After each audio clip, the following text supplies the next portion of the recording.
ಹರೇ ಕೃಷ್ಣ. ನಮಸ್ಕಾರ ಸ್ನೇಹಿತರೆ. ಭಗವದ್ಗೀತೆಯ 2ನೇ ಅಧ್ಯಾಯದಲ್ಲಿ 72 ಶ್ಲೋಕಗಳಿವೆ. ಅವುಗಳನ್ನು ಪ್ರತಿಯೊಂದು ಶ್ಲೋಕದ ಅರ್ಥ ಮತ್ತು ಭಾವಾರ್ಥವನ್ನು ವಿವರಿಸಿದ್ದೀನಿ. ಈಗ ಸಾಂಖ್ಯಯೋಗದ ಅಷ್ಟು ಶ್ಲೋಕಗಳ ಅರ್ಥವನ್ನು ಹೇಳ್ತೀನಿ. ಯಾರು 72 ಶ್ಲೋಕಗಳನ್ನು ಕೇಳಿಲ್ಲ ಅಂದರೆ ಈ ಸಂಚಿಕೆಯಲ್ಲಿ ಚಿಕ್ಕದಾಗಿ ಹೇಳೋ ಪ್ರಯತ್ನ ಮಾಡ್ತೀನಿ. ಮೊದಲನೇ ಅಧ್ಯಾಯ ಅರ್ಜುನ ವಿಷಾದ ಯೋಗ. ಯಾವಾಗಲೂ ಒಳ್ಳೆಯದೇನಾದರೂ ಪ್ರಾರಂಭ ಆಗಬೇಕು ಅಂದರೆ ಮೊದಲು ನೋವು ವಿಷಾದ ಬಂದ್ರೇ ಮುಂದೆ ಅದರಿಂದ ಪಾಠ ಕಲಿತು ಒಳ್ಳೇದು ನಡೆಯೋದು. ಹಾಗೆ ಅರ್ಜುನನ ವಿಷಾದದಿಂದ ಪ್ರಪಂಚಕ್ಕೆ ಭಗವದ್ಗೀತೆಯ ಪ್ರಾಪ್ತಿಯಾಗುತ್ತೆ. ಮೊದಲನೇ ಅಧ್ಯಾಯದಲ್ಲಿ ಅರ್ಜುನನ ವಿಷಾದದ ನೋವಿನಿಂದ ಅವನ ಮನಸ್ಸು ಬಿರುಗಾಳಿಗೆ ಸಿಕ್ಕ ತರಗೆಲೆಯಂತಾಗಿತ್ತು. ಅವನನ್ನು ಕಾರ್ಯೋನ್ಮುಖನನ್ನಾಗಿ ಮಾಡೋದಕ್ಕೆ ಪರಮಾತ್ಮ ತನ್ನ ಬೋಧನೆ ಎಂಬ ಅಮೃತವನ್ನು ಸಾಂಖ್ಯಯೋಗದಿಂದ ಪ್ರಾರಂಭ ಮಾಡ್ತಾನೆ. ಅರ್ಜುನ ಕೃಷ್ಣನಿಗೆ ತಲೆಬಾಗಿ ಶಿಷ್ಯನಾಗ್ತಾನೆ. ಅಶಾಶ್ವತವಾದ ಐಹಿಕ ದೇಹ ಮತ್ತು ಶಾಶ್ವತವಾದ ಜೀವಾತ್ಮ ಇವುಗಳ ನಡುವಿನ ಮೂಲ ವ್ಯತ್ಯಾಸವನ್ನು ವಿವರಿಸ್ತಾನೆ ಪರಮಾತ್ಮ. ಅರ್ಜುನನಿಗೆ ತನ್ನ ಉಪದೇಶವನ್ನು ಪ್ರಾರಂಭ ಮಾಡಿ ಹೇಳ್ತಾನೆ, ಆತ್ಮ ದೇಹದಿಂದ ದೇಹಕ್ಕೆ ಸಾಗುವ ಪ್ರಕ್ರಿಯೆ, ಸ್ಥಿತಪ್ರಜ್ಞನ ನಿಸ್ವಾರ್ಥ ಸೇವೆಯ ಸ್ವರೂಪ ಮತ್ತು ಆತ್ಮ ಸಾಕ್ಷಾತ್ಕಾರ ಪಡೆದ ಮನುಷ್ಯನ ಲಕ್ಷಣಗಳನ್ನು ವಿವರಿಸ್ತಾನೆ ಪರಮಾತ್ಮ. ಅರ್ಜುನ ವ್ಯಾಕುಲದಿಂದ ಕಂಬನಿ ತುಂಬಿದ ಕಣ್ಣುಗಳಿಂದ ಶೋಕಮಗ್ನನಾಗಿರ್ತಾನೆ. ಆಗ ಶ್ರೀಕೃಷ್ಣ ಹೇಳ್ತಾನೆ, ಹೇ ಅರ್ಜುನ, ರಣರಂಗದಲ್ಲಿ ನಿಂತಿರುವ ನಿನಗೆ ನಿನ್ನ ಬುದ್ಧಿ ಮಾಲಿನ್ಯ ಹೇಗಾಯಿತು? ಇದು ನಾಯಕನಾದವನ ಲಕ್ಷಣ ಅಲ್ಲ, ಅದು ನಿನಗೆ ಅಪಕೀರ್ತಿ ಬರುತ್ತೆ. ವೀರನಾದ ನಿನ್ನ ವ್ಯಕ್ತಿತ್ವಕ್ಕೆ ಇದು ಭೂಷಣವಲ್ಲ ಅಂತಾನೆ ಪರಮಾತ್ಮ. ಅದಕ್ಕೆ ಅರ್ಜುನ ಹೇಳ್ತಾನೆ, ಹೇ ಮಧುಸೂದನನೇ, ಪೂಜನೀಯ ಗುರುಗಳು ಹಿರಿಯರಾದ ಭೀಷ್ಮ ದ್ರೋಣರ ವಿರುದ್ಧ ನಾನು ಹೇಗೆ ಬಾಣಗಳನ್ನು ಹೂಡಲಿ? ಅವರನ್ನು ಕೊಂದು ಜೀವಿಸೋದಕ್ಕಿಂತ ಈ ಜಗತ್ತಿನಲ್ಲಿ ಭಿಕ್ಷೆ ಬೇಡಿ ಬದುಕೋದು ಉತ್ತಮ. ಅವರನ್ನು ಕೊಂದು ನಾನು ಅನುಭವಿಸುವ ಸುಖ ಭೋಗಗಳಿಗೆ ಅವರ ರಕ್ತ ಅಂಟಿರುತ್ತೆ. ಈ ಭೂಲೋಕದಲ್ಲಿ ಶತ್ರುಗಳೇ ಇಲ್ಲದ ಸಂಪದ್ಭರಿತವಾದ ಸಮೃದ್ಧ ರಾಜ್ಯ ಪಡೆದರೂ ದೇವಾನುದೇವತೆಗಳ ಮೇಲೆ ಪ್ರಬುದ್ಧ ಸಾಧಿಸಿದರೂ ನನಗೆ ಆ ಸುಖ ಭೋಗಗಳು ಬೇಡ ಕೃಷ್ಣ ಅಂತಾನೆ. ಇದನ್ನೆಲ್ಲ ಸಂಜಯ ಧೃತರಾಷ್ಟ್ರನಿಗೆ ವಿವರಿಸ್ತಾನೆ. ಅರ್ಜುನನ ಮಾತುಗಳನ್ನು ಕೇಳಿ ಒಂದು ಕ್ಷಣ ಧೃತರಾಷ್ಟ್ರ ಸಹ ಸಂತೋಷಗೊಂಡಿದ್ದ. ಯಾಕೆಂದರೆ ಅರ್ಜುನ ಯುದ್ಧ ಮಾಡೋದಿಲ್ವೇನೋ ಅಂತ. ಅರ್ಜುನನ ಮಾತುಗಳಿಗೆ ಮತ್ತೆ ಪರಮಾತ್ಮ ಹೇಳ್ತಾನೆ, ಅರ್ಜುನ, ನೀನು ಒಳ್ಳೆಯ ವಿದ್ವಾಂಸನಂತೆ ಜ್ಞಾನಿಯಂತೆ ಮಾತಾಡ್ತಾ ಇದ್ದೀಯ. ನೀನು ಈ ಲೋಕಕ್ಕೆ ಯೋಗ್ಯನಲ್ಲ. ರಣರಂಗಕ್ಕೆ ಬರೋ ಮೊದಲು ನೀನು ಯಾರ ಜೊತೆ ಯುದ್ಧ ಮಾಡಬೇಕು ಅಂತ ಗೊತ್ತಿರಲಿಲ್ವಾ? ಅದೆಲ್ಲ ತಿಳಿದೇ ನೀನು ರಣರಂಗಕ್ಕೆ ಬಂದಿದ್ದೀಯ. ಯುದ್ಧ ಭೂಮಿಗೆ ಬಂದು ಶೋಕಿಸೋದು ಯೋಗ್ಯವಲ್ಲ ಅರ್ಜುನ. ನಾವೆಲ್ಲ ಹಿಂದೆಯೂ ಇದ್ದೆವು, ಈಗಲೂ ಇದ್ದೇವೆ, ಮುಂದೆಯೂ ಇರ್ತೇವೆ. ನಾವೆಲ್ಲ ಈ ಪ್ರಪಂಚಕ್ಕೆ ತುಂಬ ಹಳಬರು. ಈ ಮರಣ ಹೊಂದಿದರೆ ಮುಂದಿನ ಜನ್ಮದಲ್ಲಿ ಮತ್ತೆ ಹುಟ್ಟುತ್ತೇವೆ. ಹೇ ಕೌಂತೆಯ, ಸುಖ ದುಃಖಗಳು ಸ್ವಲ್ಪ ಕಾಲ ಕಾಣಿಸಿಕೊಳ್ತವೆ, ಕ್ರಮೇಣ ಮಾಯವಾಗುತ್ತೆ. ಸುಖ ದುಃಖಗಳಿಗೆ ವಿಚಲಿತನಾಗದೆ ದೃಢವಾಗಿ ನಿಲ್ಲು. ಈ ಇಂದ್ರಿಯಗಳು ಮತ್ತು ಅವುಗಳ ವಿಷಯಕ್ಕೆ ವ್ಯಾಕುಲನಾಗಬಾರ್ದು. ಈ ಐಹಿಕ ದೇಹ ಉಳಿಯೋದಿಲ್ಲ. ಆತ್ಮ ನಿರಂತರವಾದದ್ದು. ಆತ್ಮ ಅನ್ನೋದು ಅವಿನಾಶಿ ಅಂತ ತಿಳಿದುಕೋ ನೀನು. ಆತ್ಮವನ್ನು ನಾಶ ಮಾಡಲು ಯಾರಿಂದಲೂ ಸಾಧ್ಯವಿಲ್ಲ.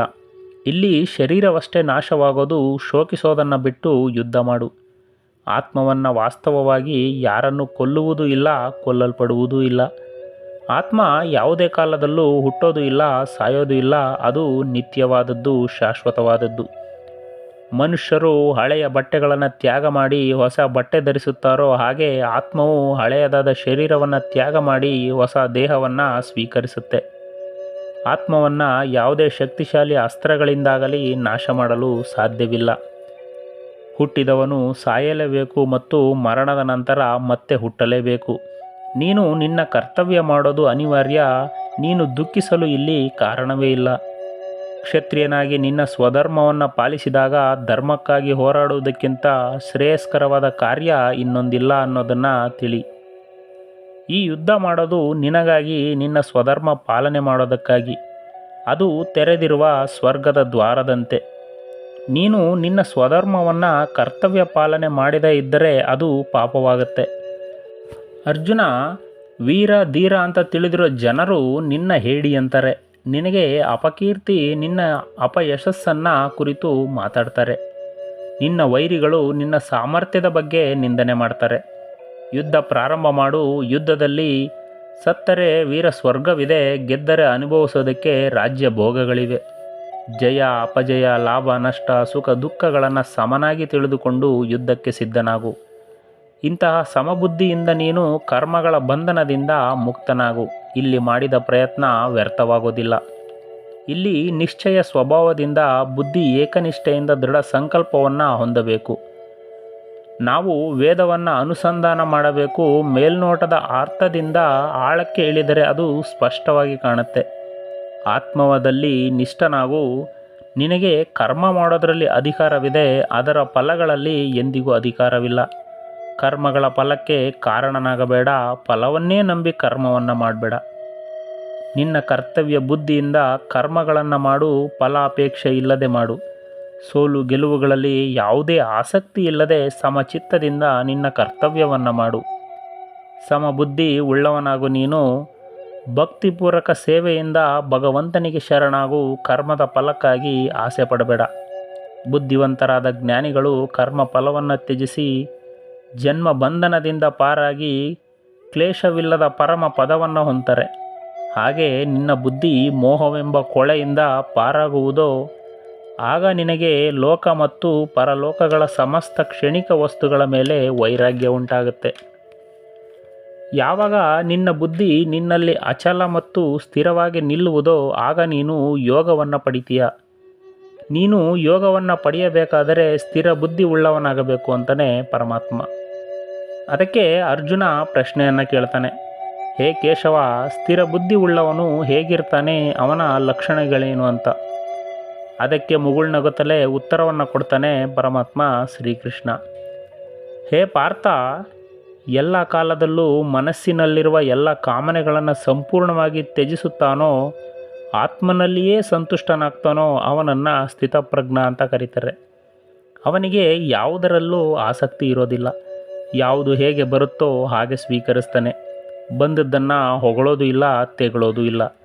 ಅವನು ತನ್ನ ಇಂದ್ರಿಯಗಳನ್ನು ಮತ್ತು ಇಂದ್ರಿಯ ವಿಷಯಗಳನ್ನು ಆಮೆಯ ಚಿಪ್ಪಿನೊಳಗೆ ಎಳೆದುಕೊಳ್ಳೋ ಹಾಗೆ ಎಳೆದುಕೊಳ್ತಾನೆ. ಇಂದ್ರಿಯ ಸುಖದಿಂದ ಆತ ದೂರವಿರ್ತಾನೆ.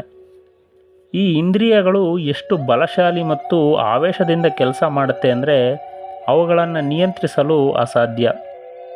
ಯಾರು ತನ್ನ ಇಂದ್ರಿಯಗಳನ್ನು ಸಂಪೂರ್ಣವಾಗಿ ನಿಯಂತ್ರಿಸಿ ತನ್ನ ಅಂಕೆಯಲ್ಲಿಟ್ಟುಕೊಂಡಿರುತ್ತಾನೋ ಅಂಥವನು ಸ್ಥಿರಬುದ್ಧಿಯುಳ್ಳವನು. ಇಂದ್ರಿಯ ವಿಷಯಗಳ ಬಗ್ಗೆ ಚಿಂತಿಸುವ ಪುರುಷನಿಗೆ ಇಂದ್ರಿಯಗಳ ಮೇಲೆ ಹೆಚ್ಚು ಆಸಕ್ತಿ ಉಂಟಾಗುತ್ತೆ ಮತ್ತು ಕಾಮನೆಗಳಲ್ಲಿ ವಿಘ್ನ ಉಂಟಾದಾಗ ಅವನಿಗೆ ಕ್ರೋಧ ಬರುತ್ತೆ. ಕ್ರೋಧದಿಂದ ಅವನ ಬುದ್ಧಿ ನಾಶವಾಗುತ್ತೆ. ಹಾಗೆ ರಾಗದ್ವೇಷಗಳನ್ನು ಇಂದ್ರಿಯಗಳ ಮೂಲಕ ತನ್ನ ಅಧೀನದಲ್ಲಿ ಹಿಡಿದಿಟ್ಟುಕೊಂಡಿರ್ತಾನೋ ಅಂಥವನು ಪ್ರಸನ್ನತೆಯನ್ನು ಹೊಂದಿರ್ತಾನೆ. ಯಾಕೆಂದರೆ ಮನಸ್ಸು ಪ್ರಶಾಂತವಾದರೆ ಎಲ್ಲ ದುಗುಡಗಳು ದೂರವಾಗ್ತವೆ. ಚಿತ್ತ ಶುದ್ಧಿಗೊಂಡಾಗ ಬುದ್ಧಿ ಬೇಗನೆ ಭಗವಂತನಲ್ಲಿ ನೆಲೆಗೊಳ್ಳುತ್ತೆ. ಮನಸ್ಸು ಮತ್ತು ಇಂದ್ರಿಯಗಳನ್ನು ಗೆಲ್ಲದಿರುವ ಪುರುಷರಲ್ಲಿ ನಿಶ್ಚಯಾತ್ಮಕ ಬುದ್ಧಿ ಇರೋದಿಲ್ಲ.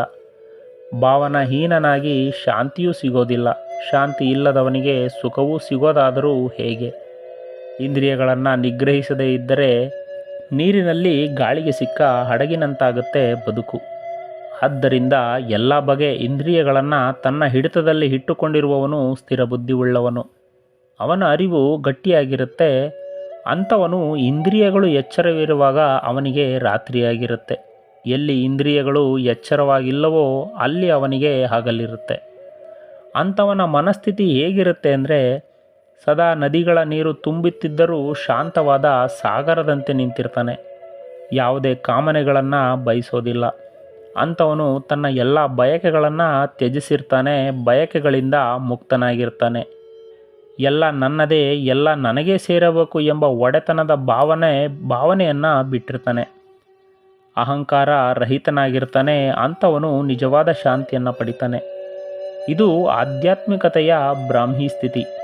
ದೇವಸಮ್ಮತ ಬದುಕಿನ ರೀತಿ ಇದು. ಇದನ್ನು ಸಾಧಿಸಿದ ಮೇಲೆ ಮನುಷ್ಯನು ಯಾವುದೇ ಮೋಹದ ಬಲೆಗೆ ಬೀಳೋದಿಲ್ಲ. ಅವನ ಅಂತ್ಯಕಾಲದಲ್ಲೂ ಕೂಡ ಬ್ರಾಹ್ಮಿ ಸ್ಥಿತಿಯಲ್ಲಿದ್ದರೆ ಅವನು ಬ್ರಹ್ಮಾನಂದವನ್ನು ಪಡಿತಾನೆ ಅಂತಲೇ ಪರಮಾತ್ಮ ಶ್ರೀಕೃಷ್ಣ. ಇದು ಸಾಂಖ್ಯಯೋಗದ ಸಾರಾಂಶ. ಇದಾದ ಬಳಿಕ ಮತ್ತೆ ಅರ್ಜುನ ಶ್ರೀಕೃಷ್ಣನಲ್ಲಿ ಪ್ರಶ್ನೆಯನ್ನು ಕೇಳ್ತಾನೆ. ಅದಕ್ಕೆ ಉತ್ತರವಾಗಿ ಪ್ರಾರಂಭವಾಗೋದೇ ಕರ್ಮಯೋಗ. ನಮಸ್ಕಾರ. ಶ್ರೀಕೃಷ್ಣ ಅರ್ಪಣಮಸ್ತು.